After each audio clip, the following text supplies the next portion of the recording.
Thank you very much. I'm used to using these microphones.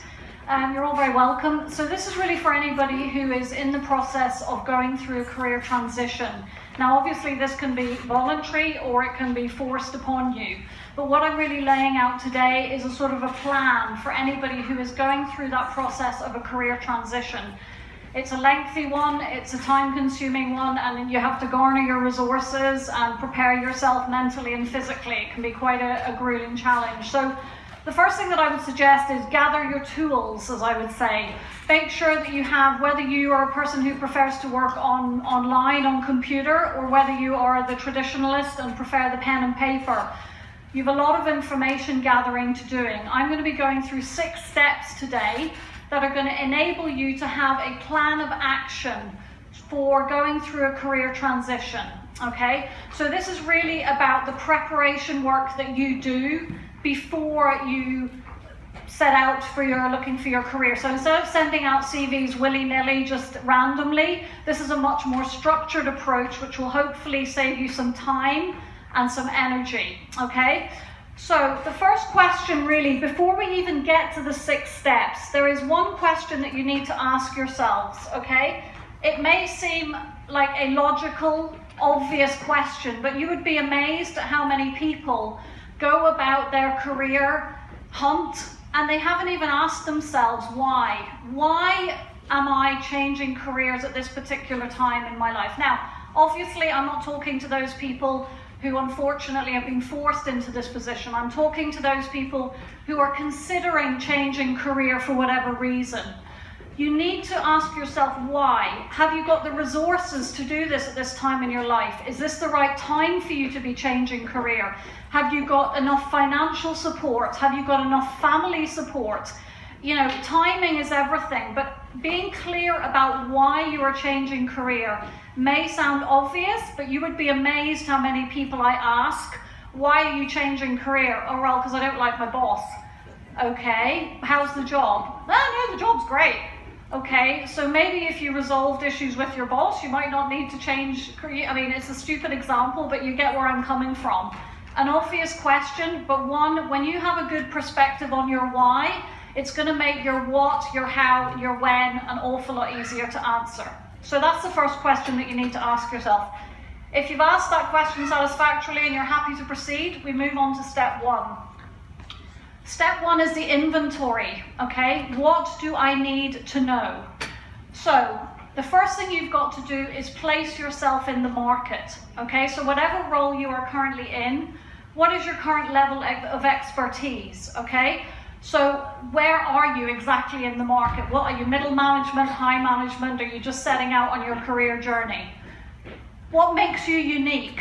Okay, so what is unique about your set of skills and knowledge? We are in such a competitive environment nowadays, and you have got to try and find something that differentiates you from everybody else.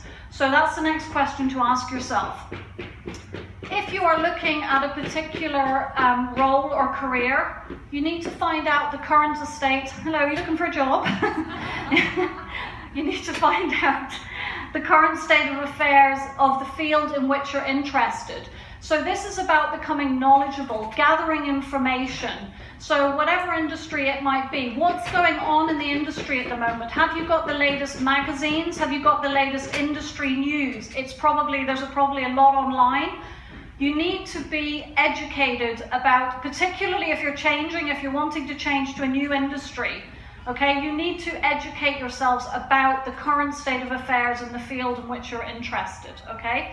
Again, another obvious question, but one that people just think they can jump jobs. What about upskilling? Do you need to upskill? And if so, do you have the motivation to do so? Do you have the resources to do so? And do you have the time to do so? And again, a lot of these might sound like rather obvious questions, but it's just through experience, I know as a career coach, the many, many, many people that I've spoken to who come to me and go, I want to be this or I want to be that. They haven't given any thought to these questions. And these are the obstacles that will trip you up when you're looking to move jobs. If you can answer all of these questions, it's just going to mean that by the time you come to change career, it's going to be an awful lot easier because you're going to have a very, very clear picture of where you are currently situated. Okay, so that's your what. So you write down everything that you know about yourself, all your skills, all your experience, okay? Step 2 is identifying your transferable skills. Okay, now there's a set of 6 transferable skills. I'm going to start with the first 3. Again, if you are considering a change of industry or a change of role, okay, so you're looking at a new career, you need to be able to identify what are the skills that I am currently using that I will be able to transfer over to my new role or position. Okay, because when you go for a job interview, this is exactly what they're going to be asking you. Okay, so if you're currently working in project management, you're changing role, well, you've managed people, you're a good communicator. All of these things could be transferred into many different types of jobs. Okay, so they're very important. So we start with physical skills. Have you done anything that relates to, that's going to help you in your new position, that relates to fixing, making? I mean, you all know what roles you're looking at or what roles you're currently in. So you identify through each of these categories, do you have any of these skills that might be useful that could transfer across to your new role or your new position? Information skills, we live in the age of information. I mean, we are absolutely surrounded online. We're just coming down with information. So we have anything related to collection or analysis of data, researching, analysing, decoding, deciding. There's so many, particularly obviously in the IT area. There are so many skills that are transferable. Okay, so you need to identify what are the skills that I have that I can maybe transfer to a new role. One of the most important, I think, is interpersonal skills. Everybody needs good interpersonal skills, okay? So it's a lot of times where I see people falling down the most in careers is their lack of ability to work as part of a team, or to collaborate, okay, or to negotiate. These types of things, you know, it's very hard to work as an island. Most people work with other people. If you have these skills, this already makes you a very, very valuable asset, okay? And if you don't, then you might want to have a little look at how you might improve on that. So those are the first 3 set of transferable skills. By the way, I am on Monday morning going to be putting a little resume of all of this up on my website. So if you're not bothered about taking it down, it will be up there for you to get. These are the next set of 3 transferable skills. So creative skills. Again, if you're in the creative industry, I was on the career panel this morning talking to lots of people, and I met a lot of graphic designers this morning. So again, if you've creative skills, adapting, drawing, designing, anything that's in the creative sphere, that again can transfer. Those are transferable skills. Those can be used in many different roles. And think laterally, do a little bit of thinking outside the box, okay? Because again, you've got to set yourself apart from the competition. So you want to think about things that you can do that maybe nobody else can do, that you can transfer across. Managerial skills, again, not everybody's at management, but you might use managerial skills even if you're not a manager. You might supervise a team. You might work on motivating people, and you might be in the sales team, okay? Those are highly, highly valuable skills. Which ones of those can I take across to my new career? Which ones of those set me apart from the competition?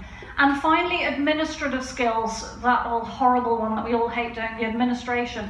But it's so necessary in so many jobs today that you are good at organising, analysing, classifying, checking, filing, all those things. And when many, many moons ago in another career, I worked in marketing, you know, it was one of the things that I had to learn pretty quickly was how to get organised, okay? I went to a few too many trade shows without a few too many things, and I learned pretty quickly. Organisational skills, a highly prized asset, okay? You're gonna do much better with that. So you have now done 2 things. You've placed yourself in the market. You've identified your unique set of skills. You've now also identified your transferable skills. So you already have an awful lot more information, hopefully, about yourself that will be an asset when you go for an interview, okay? And also gives you a clearer picture for yourself of what you know about yourself, okay? Because again, it's very, very important that you're extremely clear about what you know about yourself when you go for interview or when you're looking for a new career, because a lot of people go, oh yeah, I want a new job. They have no idea what they want, what kind of career they want, what they're good at. It's really all about gathering this information, and if you do, you'll be much more prepared. Step 3. Now again, this may seem like an obvious choice, but I would talk to people and say, well, where do you want to work? Well, I don't know, okay? It's very important to identify your ideal work environment. Now, again, I've just put some examples up there, but they may not be your examples. I'm really talking here about values, okay? The things that you cannot tolerate. So the things that in a work culture, there are so many different cultures nowadays, and people always talk about office politics and what the culture is like. We have young, dynamic IT companies. We have very creative companies now. We have a lot of people that work freelance, work from home. What is your ideal work environment? What makes work hell for you and what makes it heaven? Write a list, figure out what it is that is going to, the thing that's going to really be the thing that you cannot tolerate. So that's going to break the deal for you, okay? So if it's, you know, unrealistic expectations, you know, that's a tough one for a lot of people. And it's not always to say that you're never going to get the perfect work environment. Well, good luck to anybody who does. I'd love to hear about their job. You might get a 7 or an 8 out of 10, which is pretty good. But what you don't want is to walk into a work culture and immediately realize, oh no, I can't cope with this culture. It's too dynamic for me. It's too vibrant. It's too noisy. I can't cope, I have too many deadlines. You know, identify that before you look at your career change, because that's going to be very important. And what are the things that make work heaven for you? Do you like working as part of a small team? Do you like working on your own? Do you like doing a bit of research and peace and quiet with everybody leaving you alone? Again, seems obvious, but people do not ask themselves these questions, and they end up in careers where the environment is not suitable to them. So you match your values with the work environment, and if you are very clear about that before you start looking for a career, you're going to be in much better shape by the time you go for your first interviews, okay? So it saves you an awful lot of time. So all these things require a little bit of thought, okay? So it's really sitting down and coming up with what I call your own personal agenda for your career change. Okay, so that's step 3.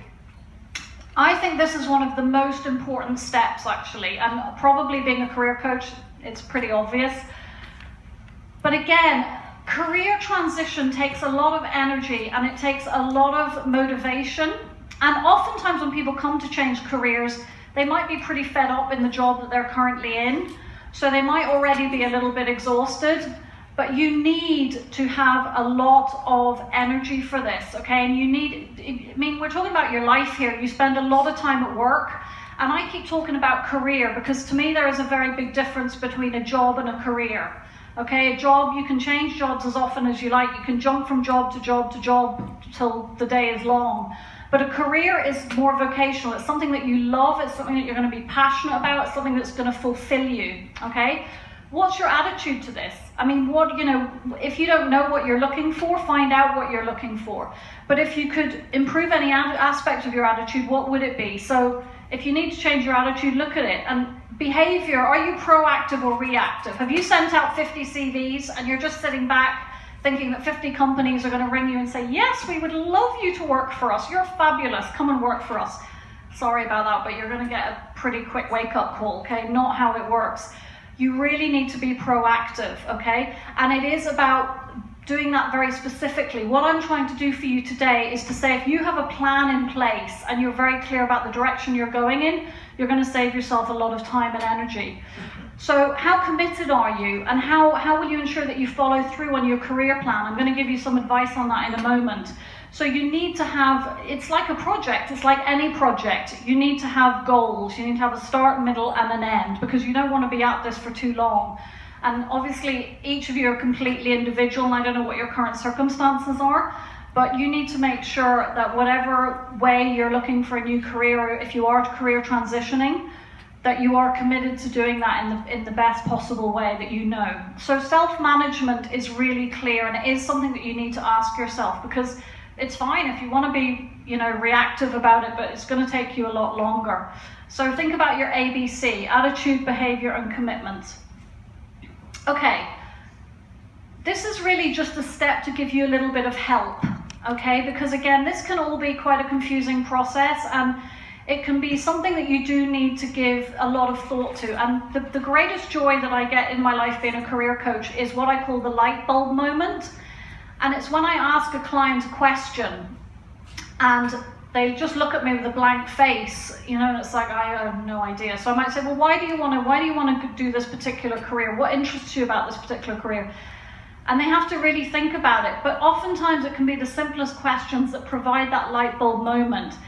If you are struggling to find out your why, your what, your when, or any of these questions about your skills, journaling is a very, very useful tool. Now, it might sound a bit crazy, but I would honestly put out a challenge to you here today to just try it. Has anybody ever tried writing something down and found out that it's really helped them to clarify their thoughts? Anybody done it? If you have a lot in your head, particularly when you're changing career, there's a lot going on up here, yeah? I'm sure you've taken in so much information already today. If you can get it down on paper, it clarifies your thoughts, and then you can look back on it. You even go back to it a week later and you think, my gosh, I thought that last week, now I've kind of changed my mind about that, or gosh, that's interesting, I didn't realize that I was thinking about that. It also helps to get everything up here out of your head, okay? So I would suggest to you that you start writing.